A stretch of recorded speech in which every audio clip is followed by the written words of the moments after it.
ইসলামীর আয়োজনে বিশাল নির্বাচনী জনসভায় এ পর্যায়ে বক্তব্য রাখছেন আজকের জনসভার প্রধান অতিথি মানবিক দেশ গড়ার ইসলামী মুসলিম জনতা জনাব ডাক্তার শফিকুর রহমান বক্তব্য রাখছেন মোহতাজ আমির জামাত।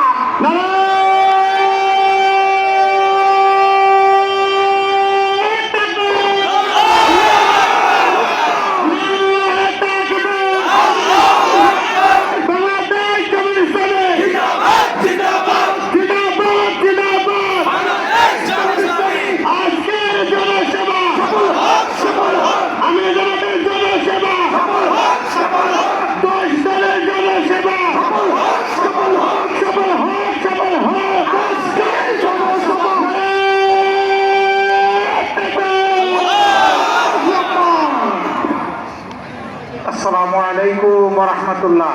ওয়া আলাইকুম আসসালাম ওয়া রাহমাতুল্লাহ।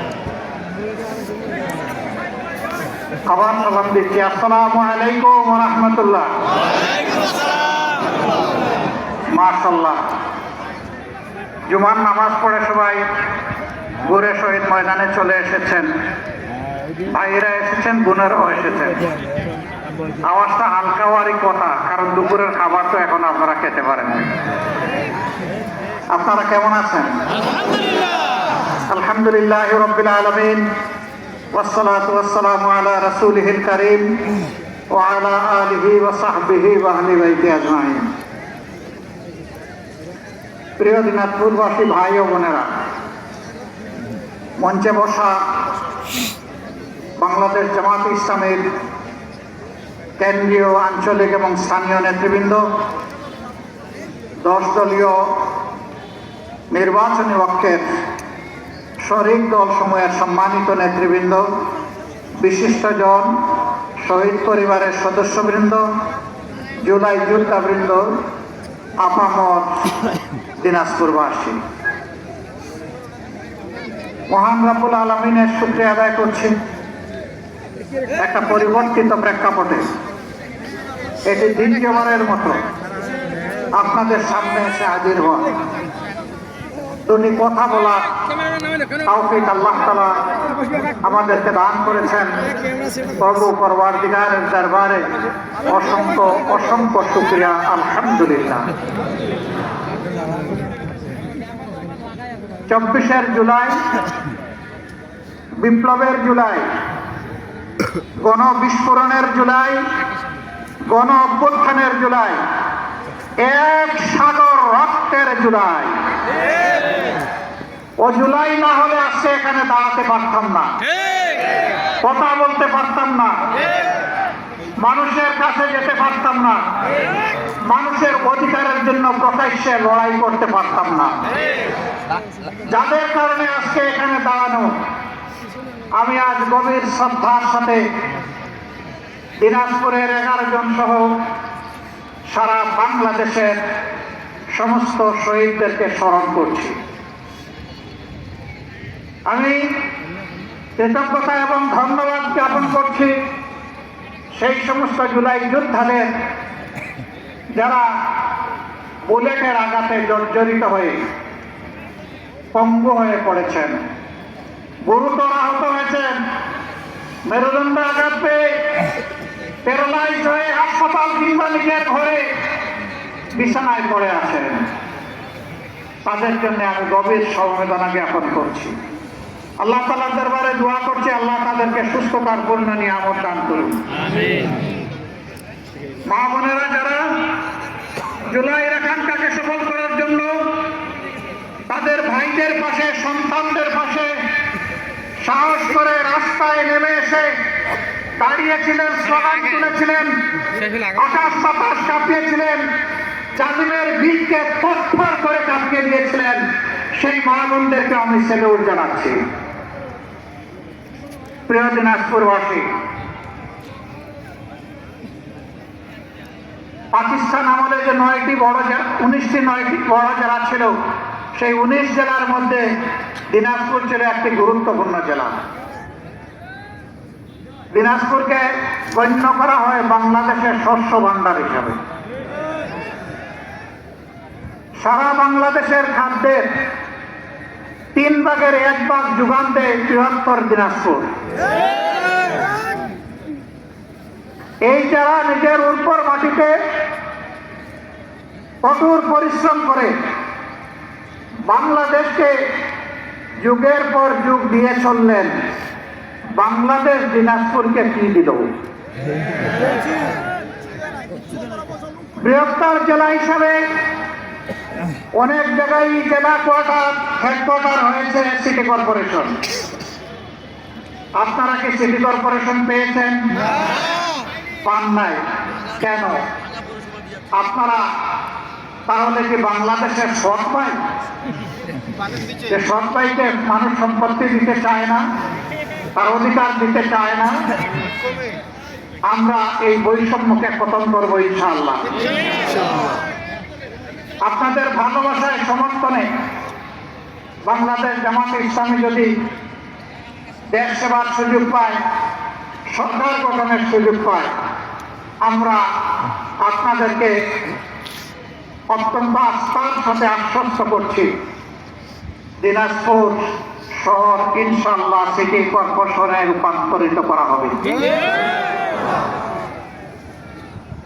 সিটি কর্পোরেশন হওয়ার সাথে সাথে অনেকগুলা উন্নয়ন অটোমেটিক্যালি দিনাজপুর শহর পেয়ে যাবে।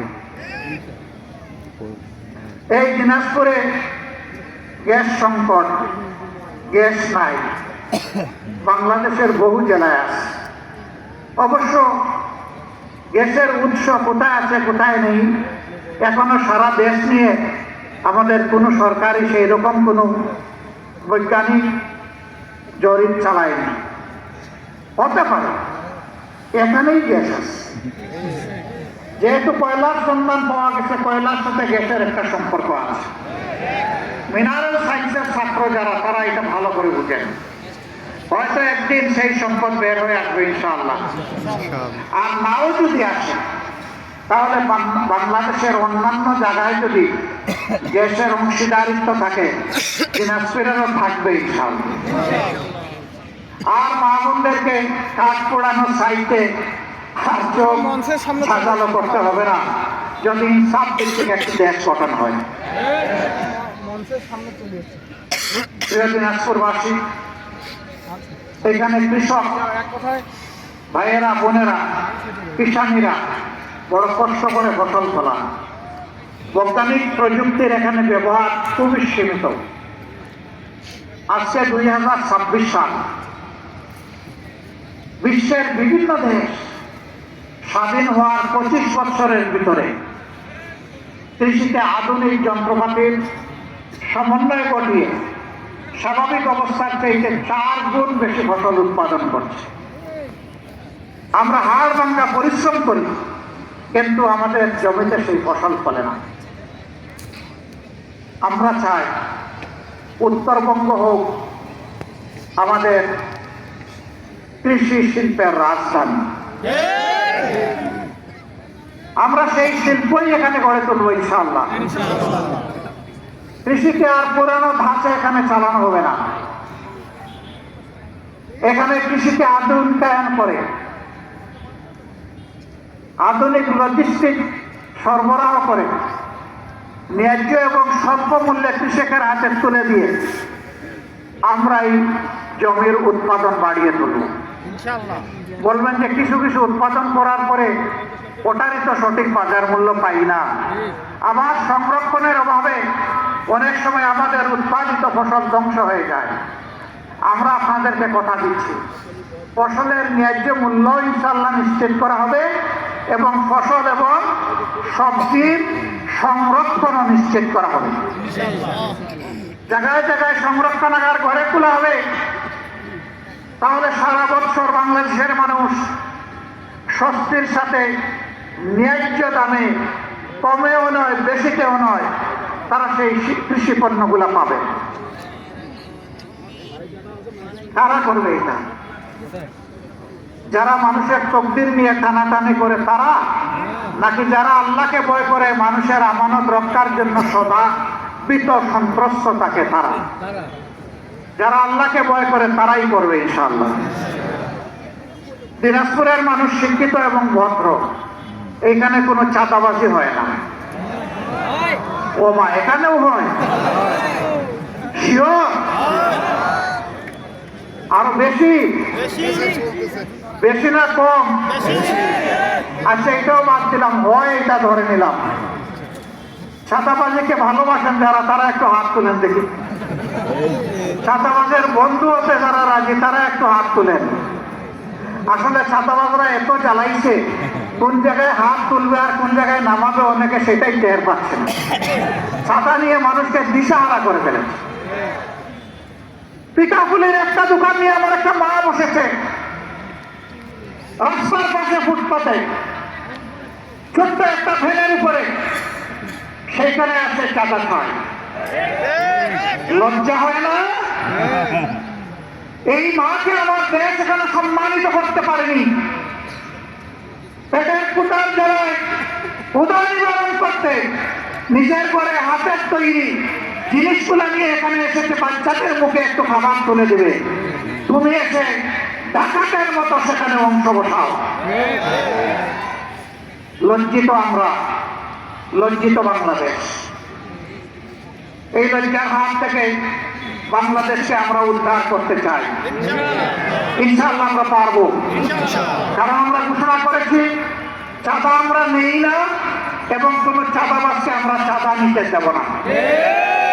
যারা নেয় না তারাই কথা বলতে পারবে, যারা নেয় তারা এই কথা বলার কোনো সাহস রাখে না। আমরা বলেছি সব ধরনের দুর্নীতি বন্ধ হবে। দুর্নীতি আমরা তো করবোই না, করার প্রশ্নই উঠে না। এই সোনার বাংলাদেশে আর কাউকে দুর্নীতি করতে দেওয়া হবে না। মসজিদে পড়েছে এখন দুর্নীতিবাজ আর চাঁদাবাজরা, বলে যে জামাতের আমির বলে আমরা এখন যাবে কোথায়, আমরা খাবো কি? না রে ভাই, তোমরা এই দেশের মানুষ, আমরা তোমাদেরকে ভালোবেসে বুকে টেনে নেব। আমাদের মতো তোমরাও পরিশ্রম করে সম্মানের সাথে উপার্জন করে সম্মানের সাথে এই দেশে, এদেশে গর্বিত নাগরিক হিসাবে তোমরাও বসবাস করবা ইনশাআল্লাহ। এই জন্য যত ধরনের সহায়তা তোমাদেরকে দেওয়া দরকার সব দেওয়া হবে। তবু আল্লাহর রাস্তে বলবো, চাঁদা তোমরা নিও না, দুর্নীতি তোমরা করো না। মা বোনেরা আজকে নিজেদের প্রয়োজনের তাগিদে মেধার ভিত্তিতে তারা সমাজের উন্নয়নে ভূমিকা রাখেন, কিন্তু সমাজে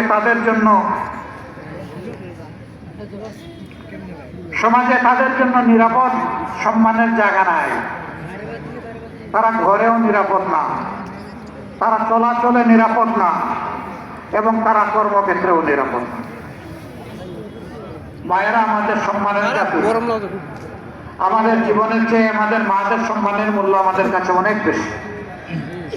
আমরা কথা দিচ্ছি, হে বাংলাদেশ, আমরা তোমাদেরকে এমন একটা মায়ের জাতি উপহার দেব ইনশাআল্লাহ, যারা গড়ে, যাতায়াতে, কর্মস্থলে পূর্ণ মেধা এবং যোগ্যতা নিয়ে দেশ গড়ার কাজে অবদান রাখবেন। সেখানে তারা ইনশাআল্লাহ সম্পূর্ণ নিরাপত্তা এবং সম্পূর্ণ সম্মানের সাথে দায়িত্ব পালন করবে।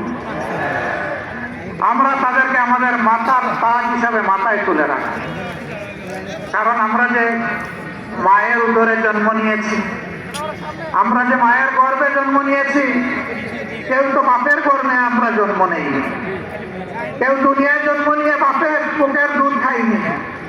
দুধ খাইয়েছেন আমার সে মায়াবিনী মা, আমার সেই মায়াবিনী মা আমাকে 285 দিন পেটে ধারণ করেছে। এ মায়ের ঋণ পরিশোধ করার কোনো শক্তি কোনো সন্তানের নাই।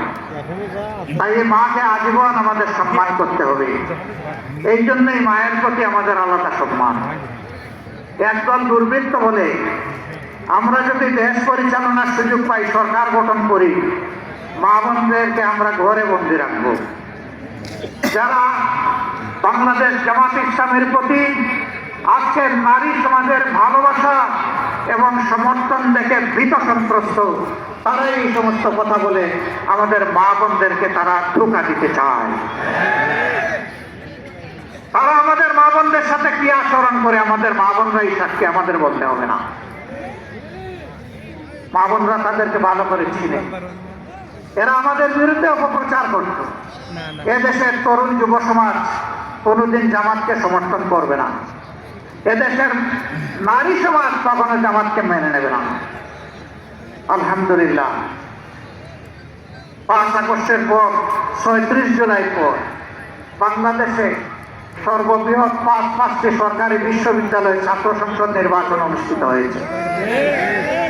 সেই নির্বাচনগুলোতে আমাদের মেয়েরা প্রমাণ করেছে যে আমরা ছেলেদের চাইতেও ছাত্র শিবিরকে আমাদের আস্থার জন্য বেশি পছন্দ করি। ওদেরকে জিজ্ঞেস করা হয়েছে, তোমার তো ড্রেস ঠিক নাই, তুমি ছাত্র শিবিরকে ভোট দিবা কেন? বলছে যে ছাত্র শিবিরের কাছে আমরা নিরাপদ, এই জন্য ছাত্র শিবিরকে ভোট দেব। মায়েরাও আজকে তাই বলছেন, জামাত ইসলামের কাছে আমরা নিরাপদ, এই জন্যই আমরা জামাত ইসলামকে বেছে নেব। মুবারকবাদ আপনাদের।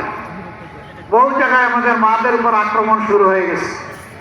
কালকে কিছু মাকে সান্ত্বনা দিতে গিয়ে বলেছিলাম, আপনারা বড় গর্বিত, আপনারা ইসলামের সোনালী ইতিহাসের উজ্জ্বল নক্ষত্র। আল্লাহর নবীর কাছে, মুহাম্মদ রাসূলুল্লাহ সাল্লাল্লাহু আলাইহি সাল্লামের কাছে কোরআন নাযিল হওয়ার পর